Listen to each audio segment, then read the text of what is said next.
Hello and welcome if you are new here. My name is Ruby. I am a spiritual guide, a psychic medium, tarot reader, astrologer, and priestess. And today I'm going to be sharing how you can practically support yourself during your spiritual awakening. Now, if you've already had a spiritual awakening, the material I am sharing today will still be helpful for you. You can translate it as ways you can support yourself on your spiritual journey, on your healing journey, on your journey of becoming spiritually embodied. But I do feel the material that I am going to be sharing is especially important, especially imperative if you are just beginning your process of awakening for a few reasons. There can be a tendency in the beginning of a spiritual awakening to become a little unbalanced.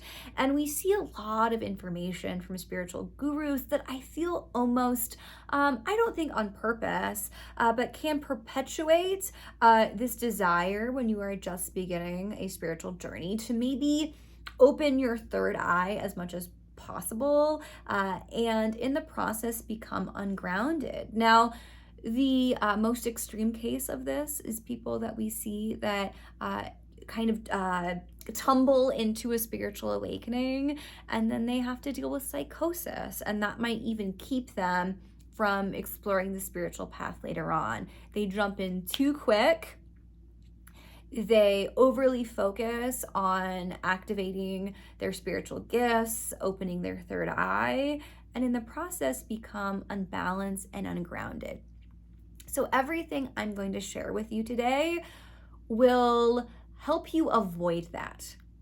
It will allow you to have an embodied and an integrative spiritual awakening so that you can go through this process safely and in a way that I think will allow you to have more progress quicker, even though it might feel a little slower in the beginning.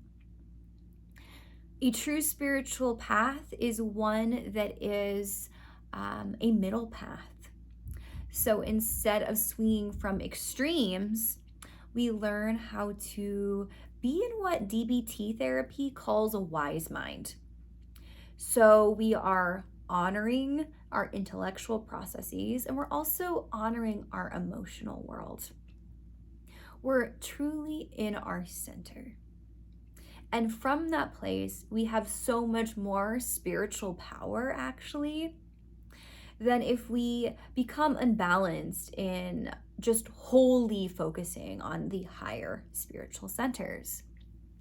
Now, Eastern philosophy talks about the koshas, which are the sheaths of our being. So there is the monomaya kosha, that is our physical body. Then there is the sheath, the kosha, the pranamaya kosha, that is our energy, our breath, the prana. Then there is the kosha that is our mind, our intellect. Then there's the kosha that is our intuition. And then there's the kosha that is the part of us that is truly divine, the part of us that is source.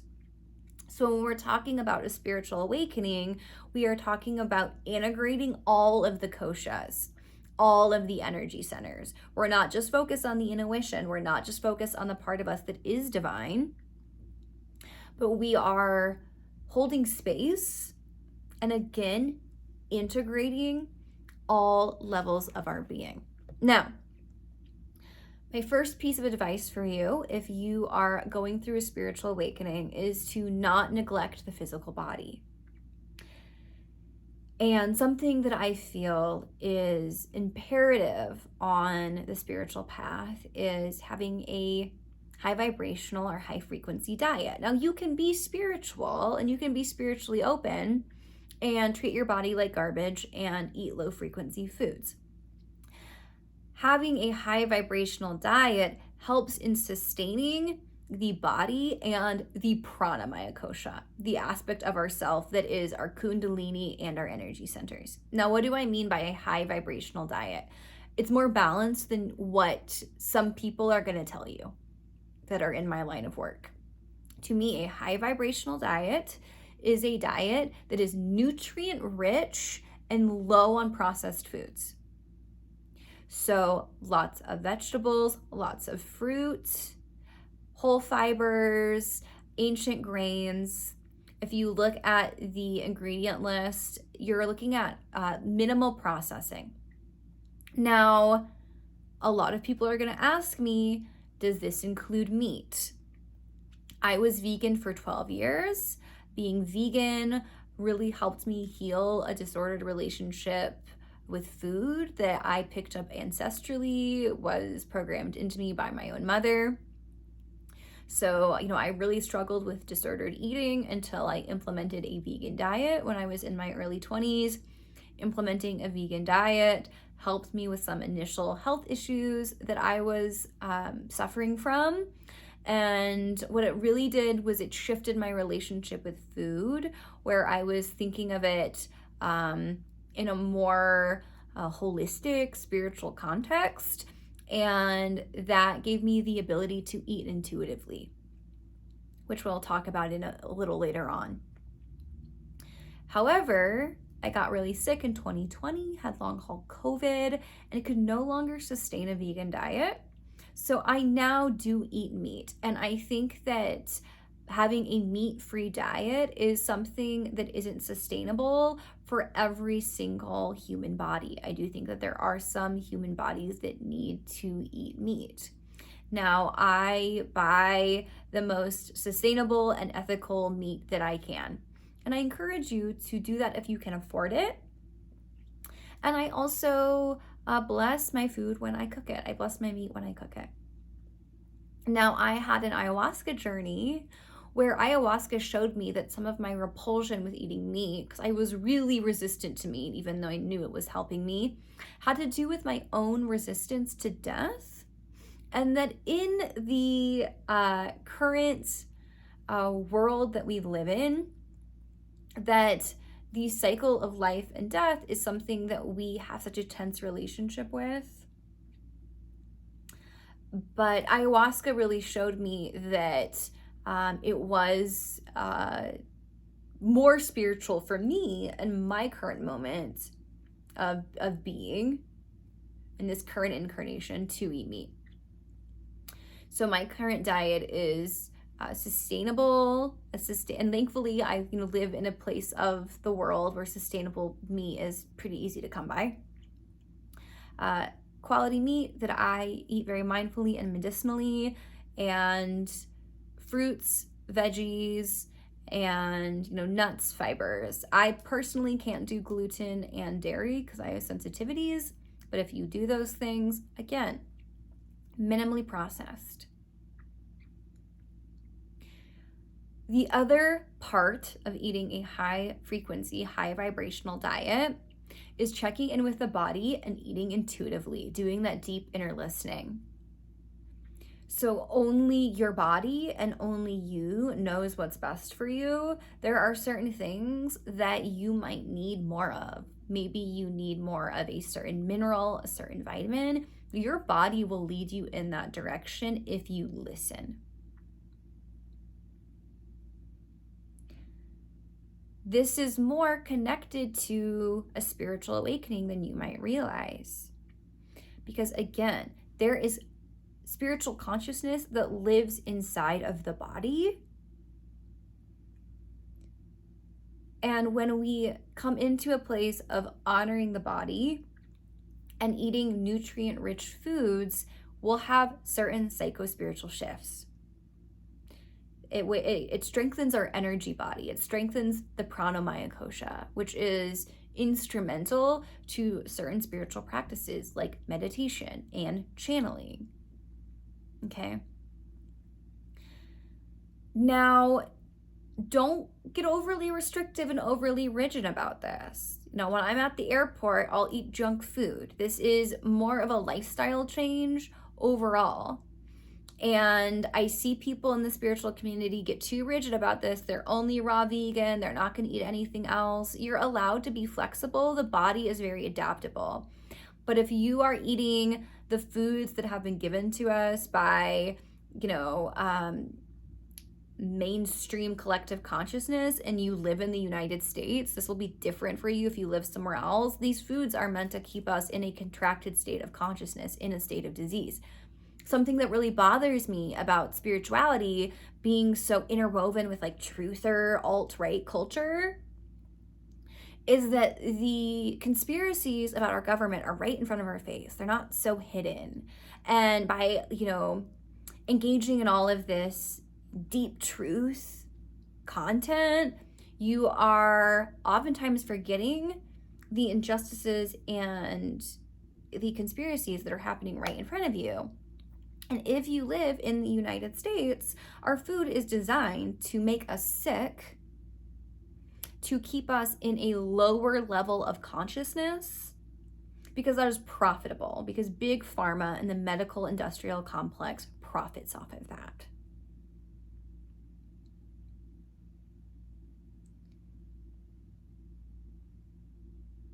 And so, again,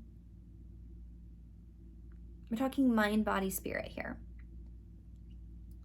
Feel free to ask me any questions about that. Okay, next way that you can support yourself on the spiritual path is having a somatic movement practice. We know now that trauma is stored in the body, that emotions are trapped in the body. I was in talk therapy for years. And I do think that talk therapy can be helpful for some people, but for the deeper trauma healing work, talk therapy did very little for me. I could understand, I could come into an intellectual understanding about certain things. I'm already like a very intuitive, emotionally intelligent person, so I probably didn't need that much talk therapy as opposed to someone that maybe has a different skill set. But when it comes to actually releasing things, a embodied somatic movement practice, nothing else can replace it. Now, this is some of the work we do with Christ consciousness and Mary Magdalene consciousness. Everything I'm saying is all about Christ consciousness and Mary Magdalene consciousness.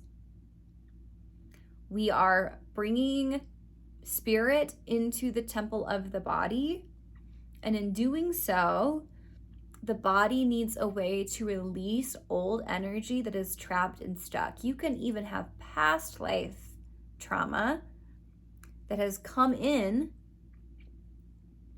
that could be living as fear trapped in the vessel of the body. So, yoga is great for this. Qigong is great for this.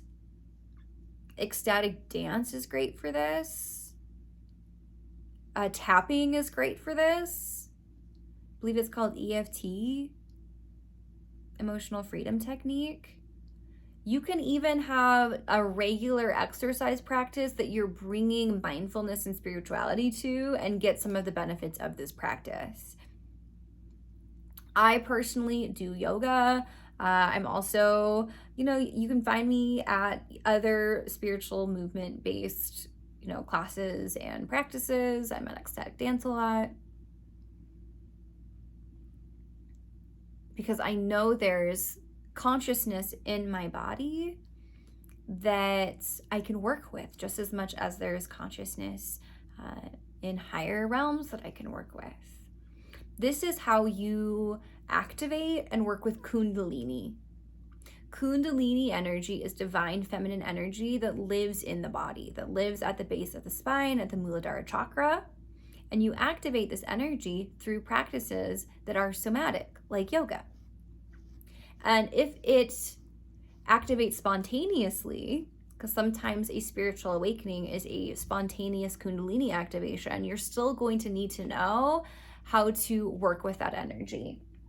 And so doing something like going to yoga, having a yoga practice can help with this. learning how to work with the Kundalini energy as opposed to feeling overwhelmed by it. Another way that you can support yourself on your spiritual awakening is learning how to get into a ventral vagal state. If you are interested in learning more about this, I highly recommend researching polyvagal theory. But a lot of us live our life in a dorsal vagal state, meaning we are in chronic stress, chronic fight, flight, freeze, or fawn. And if you have a spiritual awakening or suddenly get interested in spirituality, but you are still in an activated nervous system state, it's very likely that you are going to get roped into some type of spiritual distortion.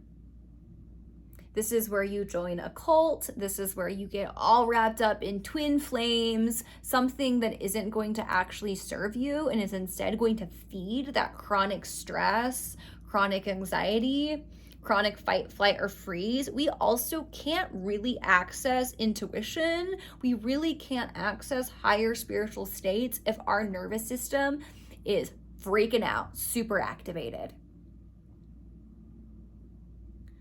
And so a lot of times what happens is people have a spiritual awakening, they get online, they start going down all of these rabbit holes, their nervous system is activated, and they're not embodied, they're not doing the deep inner listening and discernment work, and so they get led astray. In worst case scenario, they're in a psychosis or they're delusional. Okay, they've alienated people in their life, etc. So it's so important to learn how to come into a ventral vagal state. Now, having a high frequency diet and having a somatic practice helps your nervous system. Everything I'm telling you is connected. And so finding those practices that keep you, or help you, I should say, enter into a state of connection. And if you have a lot of trauma, this is something that takes a lot of time.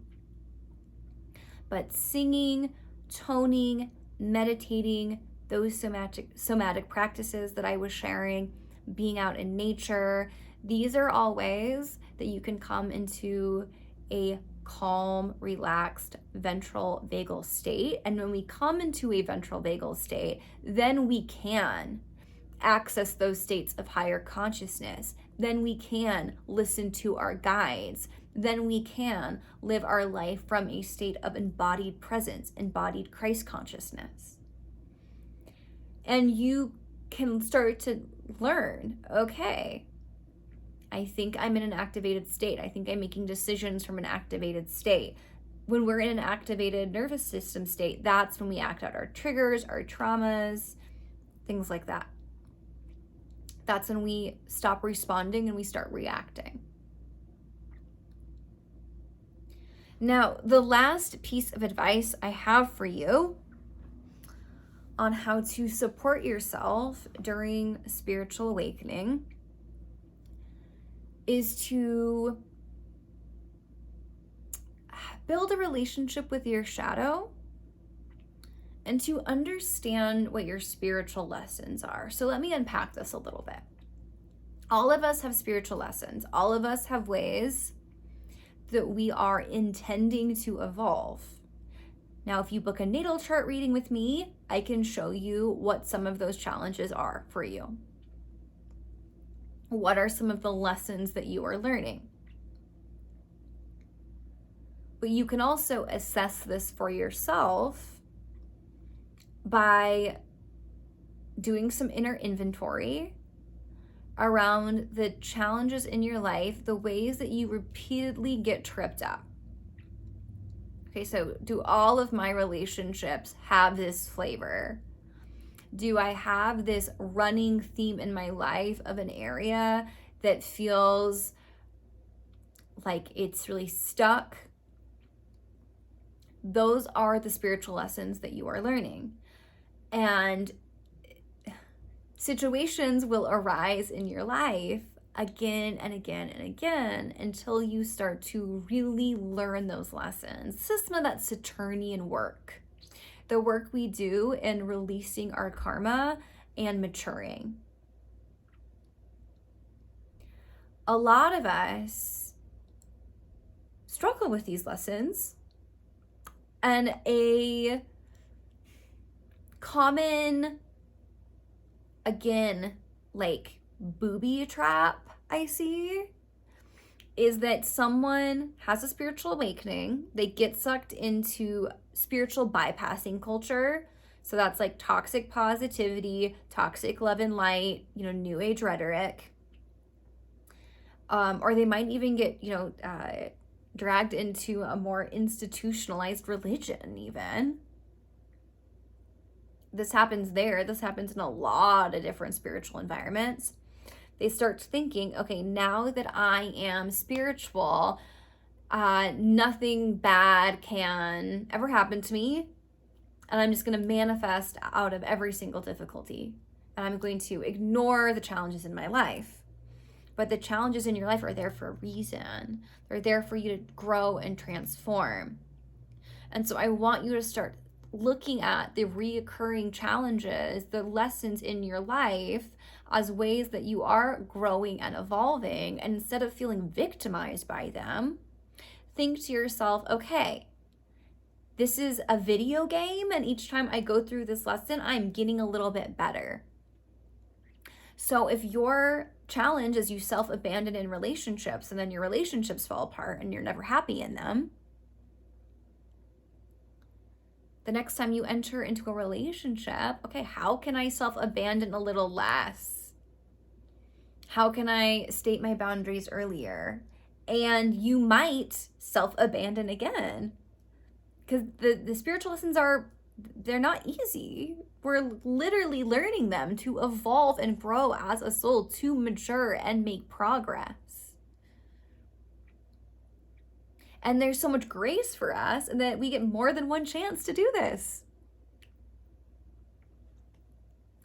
And so, the next time you self-betray a little less, you leave the relationship a little earlier, you speak your truth a little earlier, until that lesson is learned and that karma is burned off, and then you get to be in the relationship that you came here to be in.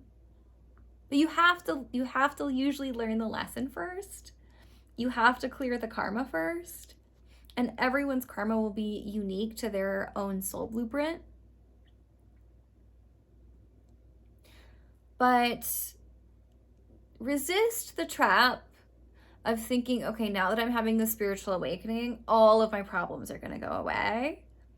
Or I can manifest out of any issue, any difficulty. That usually creates distortion. And this is what I'm going to talk about with the shadow work piece of this.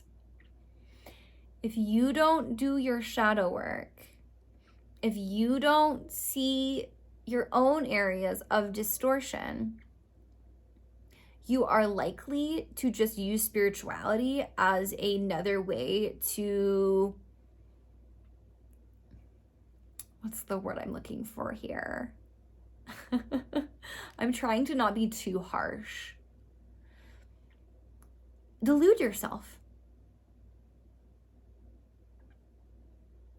If you don't do your inner work, spirituality will just be another way that you delude yourself.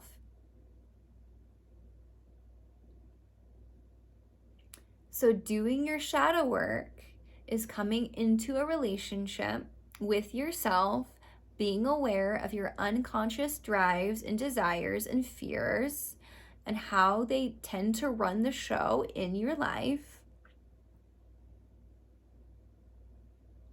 And then meeting those areas, not with shame or with judgment. Shame, judgment, and fear, that is the antithesis to growth on the spiritual path. Those are the energies that keep us stuck and trapped in contracted consciousness and egoic consciousness. So Instead, bringing the light of awareness, the light of compassion, the light of loving kindness, the light of radical acceptance to our shadow, and then working with our shadow, befriending our shadow. We can even be playful with our shadow.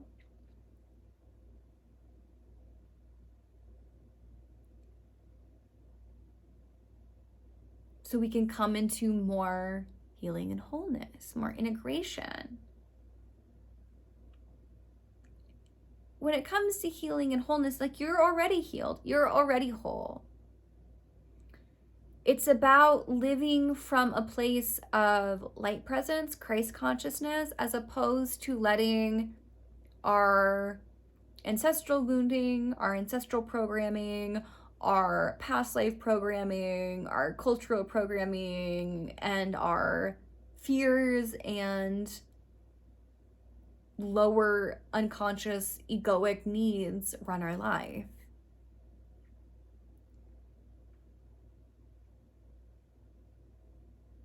Now, when you implement all of the things I practiced, or I shared with you, when you practice all the things that I just shared with you, your third eye will open.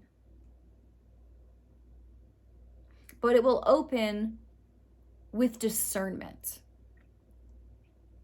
Because instead of putting all of your energy, on opening your third eye, you are considering every chakra and every kosha.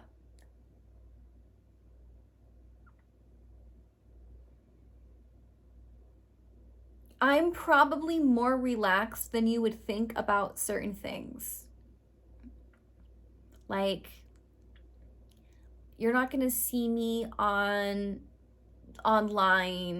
yelling at people to never use fluoride or to never have a glass of wine, because I do believe in sovereignty. But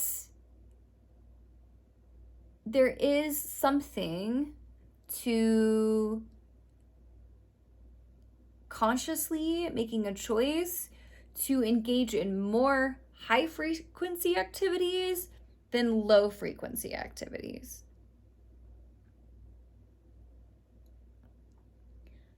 So low frequency activities I would see as activities that keep you in a constant state of stress, dorsal vagal. So that can be addiction, for sure. All addiction has a spiritual root, by the way. I think I have a TikTok where I talk about that. So addiction, drama, gossip, repeated patterns of stress, low vibrational eating, which is, eating a lot of processed food and never giving your body a break, which is just not good for the energetic body. And then high frequency activities are activities that keep you in a place of ventral vagal connection. So that's, deep intimacy that's not enmeshed. Codependency is very low frequency. So interdependence, connecting with people spiritually, being in nature, high frequency diets, moving your body, honoring your body, meditating, journaling. Those are more high frequency activities. And this isn't like some shame thing, good or bad. That's not what we're talking about here. Think of it more in terms of nervous system regulation and honoring all of your koshas. I think I'm gonna leave that there for now. That feels pretty clear. That feels pretty complete. Of course, there's more that I could say, but these were the foundational tools that came through for me to share. I felt like this is definitely something that Spirit urged me to share. So at least one of you has been asking for this information, because that's usually what happens. One of you asks for this information, and then it pops through my channel and I put it online for you to find. So if you're, interested in some more one-on-one support, I will put the link to book in the bio. I have different services that I offer. If you are looking for a spiritual community, I have a Patreon. We do weekly energy updates and meditations. I've been posting a lot of meditations recently that have been coming through the channel that have been so transformative for me personally. I can't speak for anyone else in the group, but the meditations that have been coming through have really been helping me shift some of my own internal patterning. And you can find me just on YouTube or TikTok or Instagram if you're just looking for other content that is supportive of you on the spiritual journey. As always, I am sending you so much love, and I am wishing you well.